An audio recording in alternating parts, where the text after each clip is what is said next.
Shalom. Nous reprenons ensemble l'étude de la Hamida. Cette semaine, la 14e bénédiction, à savoir la bénédiction sur la construction de Jérusalem. Ce n'est pas un hasard si effectivement c'est la 14e, puisque 14 étant l'évocation de la main, cette main justement qui agit pour construire Jérusalem. Et c'est fondamental parce que si certains pourraient penser que la ville de Jérusalem, au bout du compte, va se construire toute seule, et ce n'est pas au bout du compte l'essentiel. Il est évident que la ville de Jérusalem doit être construite par les hommes, mais que cette ville construite par les hommes est animée par le souffle de la résidence divine. C'est ainsi que débute notre bénédiction, Tishkon betor Yerushalayim ircha, que tu résides à Akadosh Baruch Hu, dans la ville de Jérusalem, ta ville, Ka'asher dibarta, ainsi que tu avais parlé. Ce qu'il faut bien comprendre, d'abord, c'est une ville. Une ville comprend au bout du compte des infrastructures, comprend des maisons, comprend au bout du compte une vie naturelle, une vie cohérente. Quand nous demandons à Akadosh Baruch Hu justement de siéger sur cette ville, c'est la résidence divine qui donne sens à toute cette ville.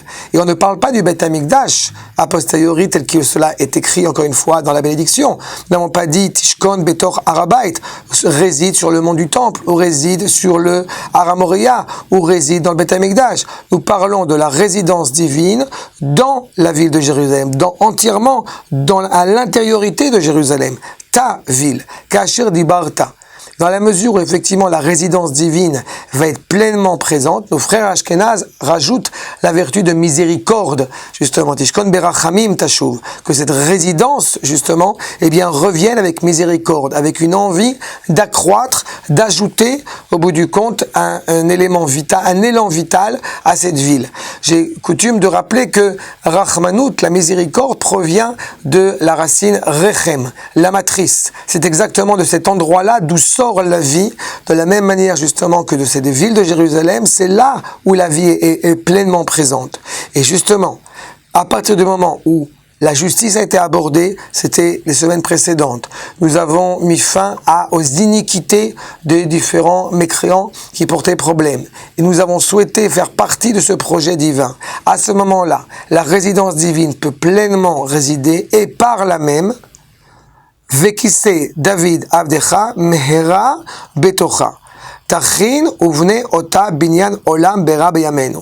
Par là même, la chaise royale de ton serviteur David, l'État, le royaume auquel nous aspirons, n'est certainement pas une théocratie, mais est un royaume où justement le dirigeant n'aura un tel amour à l'égard du Créateur que par lui-même en tant que dirigeant, il va à œuvrer ardemment pour que le peuple tout entier puisse désirer, au bout du compte, continuer à construire pour l'éternité cet édifice de Jérusalem.